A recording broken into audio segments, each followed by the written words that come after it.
Welcome to a discussion on challenges of women studies. Women as a part of societal progression has always contributed towards the societal development. In the process of such developmental contribution, several new issues have emerged and these are differently contextualized and redefined and reinterrogated. Several new processes and new concepts has also emerged in conceptualizing gender issues and women's issues in general. Today, the whole perspectives of defining women's issue and gender issue is being contextualized by the whole processes of globalization, economic modernization and economic liberalization.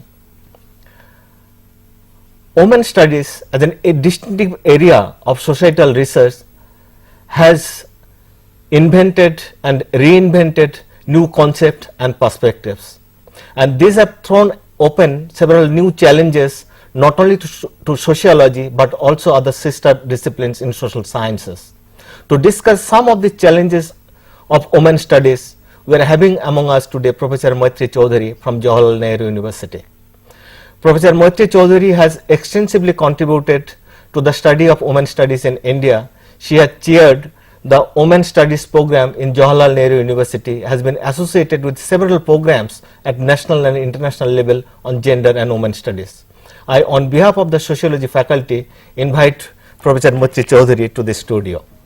Professor Chaudhary, will you please elaborate briefly, as we understand, a new varieties of concept has emerged in Indian society today in comprehending women studies and gender studies, also in identifying some of the issues. Will you please briefly elaborate what are the major issues when you talk about the women's issue? What are the women's issues we are talking about, and how is it distinctive from a societal issue? I think this is something which you really raised a core issue, that is the relationship between any social issue and women's issue, because in many ways a women's issue is also a social issue. So why do we address the women's issue in a separate fashion? I mean, this is a question which a lot of people will probably ask, as that why are we talking about women's issues? Is poverty not a social issue? Is unemployment not a social issue? Is bad health not a social issue? So why are we talking about women?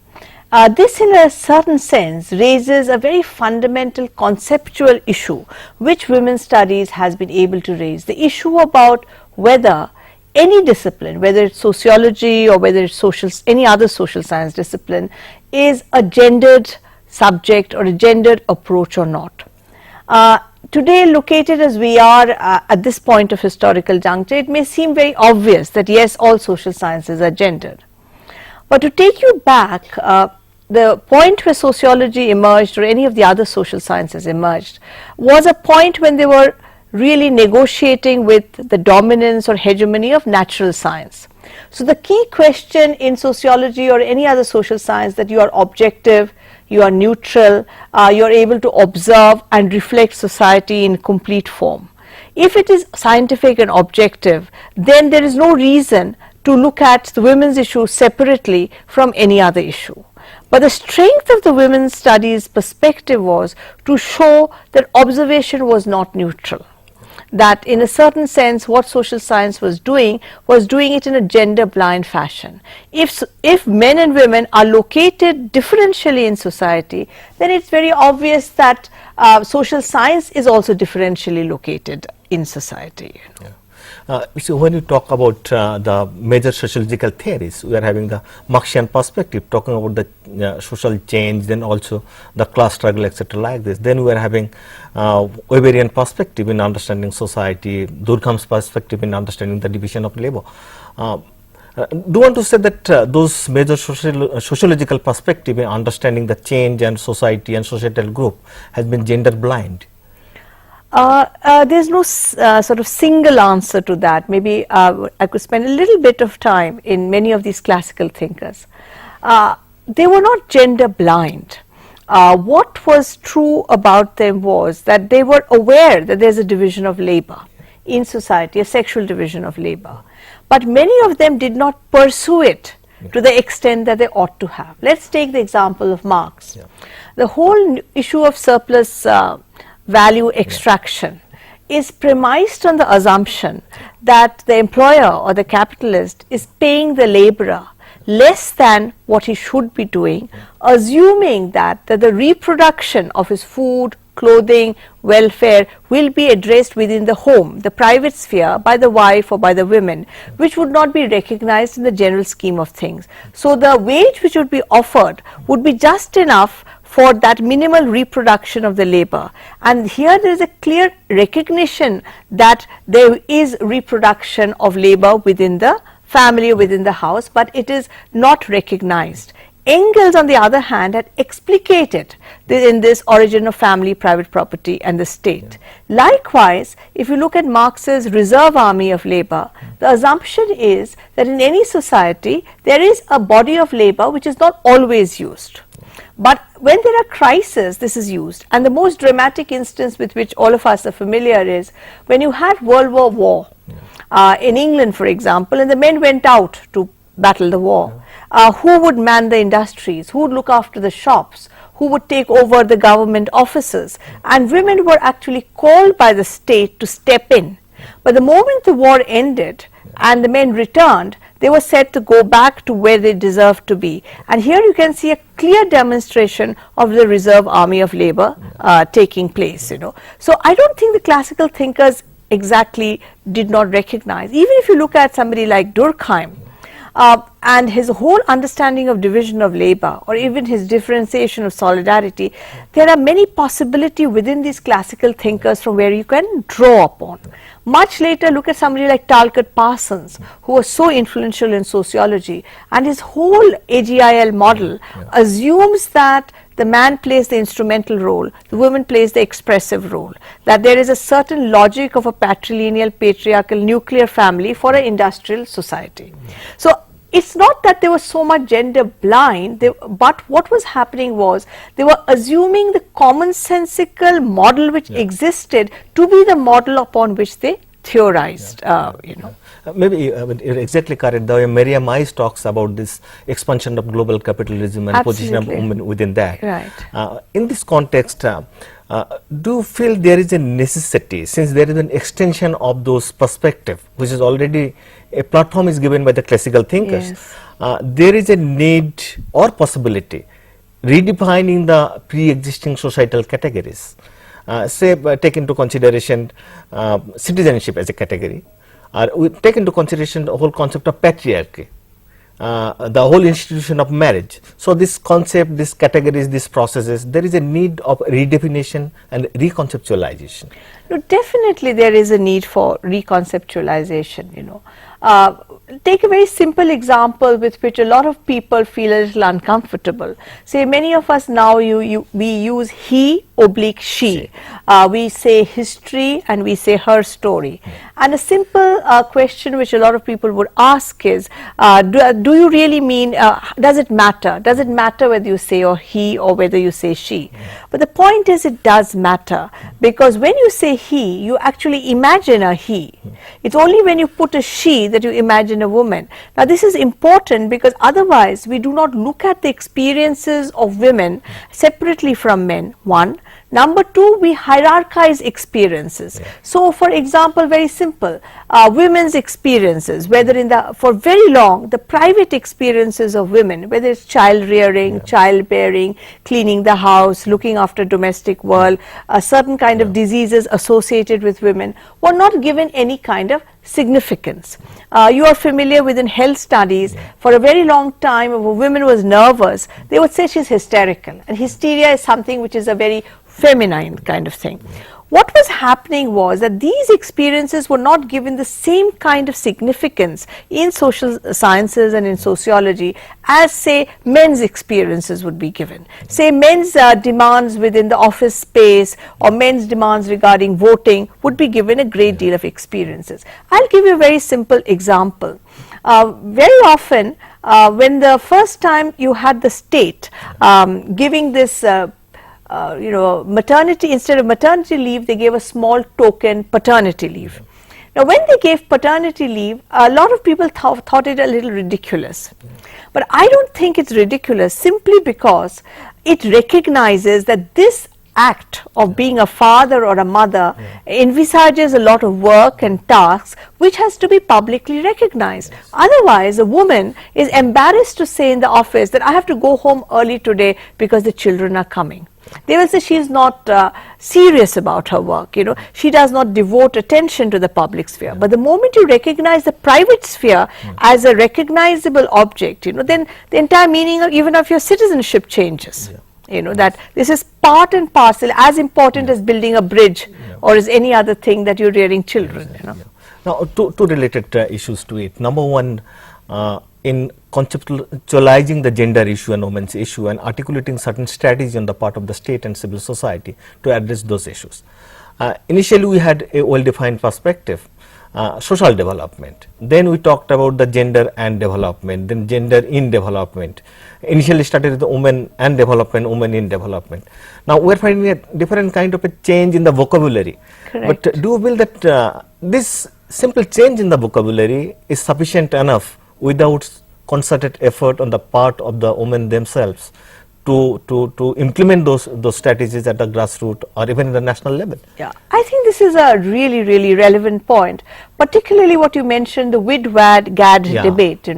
Now, the WID-WAD-GAD debate is really part of the United Nations discourse, and a discourse of the international institutions. Whereas this is a point that I think we have to really take serious attention to, especially what you mentioned about challenges of globalization. That at one point, the women's studies was very closely linked with the women's movement. The women's movement raised very fundamental questions about the nature in which society was organized, and they had a critique which was not just talking about women and development, but they were talking about the manner in which society is organized as a whole. So it was a broader kind of perspective. Once it was institutionalized within the international institution discourse, then it became confined to the kind of the slogans that they used for developmental work. So at this point you go with the WID and then you go with the WAD, then you go with the GAD, But this is, I feel, a limited discourse, and I particularly in the Indian context, where Indian women's studies had a long history, Indian women's movement which had a very long history, a nationalist movement which had very close connections with the women's question. It's important for women's studies practitioners to move away from a discourse which is primarily governed by the international institutions. Not to say that it doesn't have a relevance, but to realize that this is a packaged understanding. It's not enough just a lot of to say WID or GAD, but to question the mode of development. I'll give you a small instance, say, of globalization and the microcredit system and the self-financing group, which has acquired huge kind of currency in contemporary times. And in a common sense, it may seem very empowering for women. But if you locate it in the international institutional discourse, you find that there's something amiss. For example, it coincides with the neoliberal globalization which has taken place. And the argument earlier was that the state has to subsidize marginalized section, including women, social security, health security, etc. In the neoliberal regime, you feel that if the state invests so much, then the country won't develop. So you have a shift of discourse which says the individual woman is actually a very empowered woman, and instead of the state supporting groups, you can have banks which give credit, because women are very good at repaying. So you have a shift of discourse which is actually not just about gender. It's actually a broader discourse about economic development and political management, but it acquires a shape of a very neutral professional language of self-finance and microcredit system. And I really feel that women's studies, since it began with an interrogative moment, should not get caught in this framework. I must share with you a small kind of anecdote. I have an ex-student who now works with a very big corporation of an international institution, and she often writes to me that their head, who looks after them, discusses gender with them. But in earlier time, he used to be in a transnational management working on large scale food processing and corporation. So he shifted the guidance. What I'm trying to say is there's an institutionalization and professionalization of gender, where gender is taken out as a small component away from its political, economic, cultural, historical dynamics. Exactly. I want to just substantiate to what you told, that recently there was on statistics regarding this Bangladesh Gramin Bank. Right. Bangladesh Gramin Bank total circulation of the credit, not even 0.2% of the total credit circulated in Bangladesh. So that shows the total state of the affairs in terms of this self-help group we are talking about. Now it raises to this important second point that there is a hegemonic global kind of a penetration of certain strategies and policies. Simultaneously, we are talking about, and I also largely subscribe to this view, there should be some kind of a localized varieties of the plans and program to be implemented at the grassroots level. Now, women's studies, as we understand, it has emerged out of a women's movement. Now, in 60s, late 60s and till mid 70s, there was a talk, women's studies should be a tool of indigenizing social sciences, developing new concept theories and perspectives. In this way, do you like to contribute to what kind of theoretical contribution women's studies has made in India, especially, even in globally? There has been a criticism that there has been a process of feminification of theory, and that is, if it is a global process of feminification of theory, what is the state of women's studies today in withstanding the challenges posed by proliferation of several sophisticated theories in other disciplines? Yeah, I think we are at a crossroad of enormous challenges, because on one hand you have had institutionalization, which are really seeing it as an operationalization of a certain developmental pattern. On the other hand, you have had a proliferation of substandard social science. So you have a large number of women's studies program which are supported precisely because they're substandard, because they lack the interrogative skills of social science. I'll give you a very small instance. In the 10th plan document of women's studies in the UGC, women's studies was put in the non-formal sector. The argument being women's studies is about training, skill giving, dance, drama, etc. And it took a lot of resistance to put it back in the 11th plan in the formal sector of academics. So there has been a tendency to move it away from academic research. Particularly in a developing country, in a poor country like ours, there's often a feeling that theory is an indulgence. And if you want to do women's studies, you have to help people. And if you have to help people, you get involved in a project. Why do you theorize? But what happens here is again the dichotomy between theory and empirical research. You cannot do any kind of plan, whether it is IRDP or any developmental or the NRG, unless you have conceptual tools which will help you to understand. Like this, Now, I mean, coming to the process of articulation of certain issues. Three important issues now worldwide we talked about. One is the issues of political parity, simultaneously the economic and political parity. There has also been a talk about this pro-life and pro-choice. Whether you will go for the pro-choice in terms of deciding your body, your culture, your mind, or you will go for the pro-life to that. And third important issue is that within the whole process, the process of protective discrimination for women. What do you stand in view of these three issues, and what should possibly the major trend of Indian women's studies and women's movement in India in terms of political parity, pro-life, pro-choice, and economic parity? Yeah, I mean, you've asked me probably a whole range of questions, like it's answering about everything. But very briefly, if we talk about political reservation, I think the Panchayat Raj has been a success to a large extent, definitely. And to that I agree that when we talk about localized responses, if we do it in a more innovative fashion, it works. But being aware of the larger work. The reservation issue in Parliament after the recent elections, you're very familiar with, huge resistance.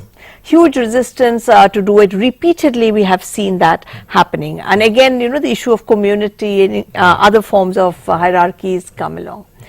So there is a problem there. There is obviously a very sizable section of the population who don't want it.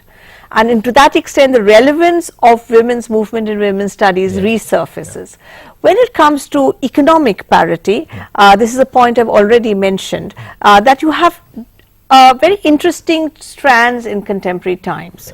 With globalization, you have the emergence and in a certain sense a valorization of the new individuated woman. You know, like she's very powerful, she's very capable. It's a very North American kind of model, you know, which is like your whole question of choice.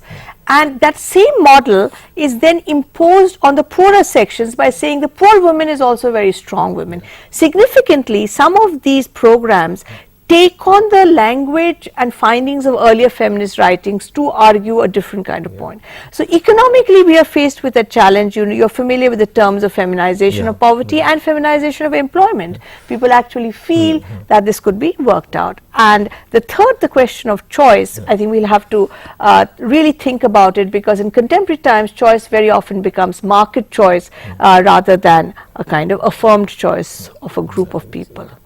Now, in articulating gender issue, we understand the media is playing a very big role, and in the process, lot of women, especially the young generation, they are getting alienated. It is talked about from the realities of the societies. Now, do you believe that media is contributing more towards idealizing the womanhood rather than constructing the reality of the society?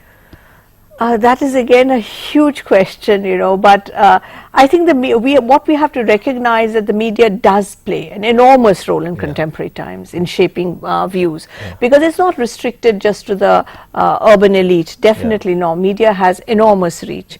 Number two is you have diverse strands within the media. On one hand, you have some very realistic kind of programs.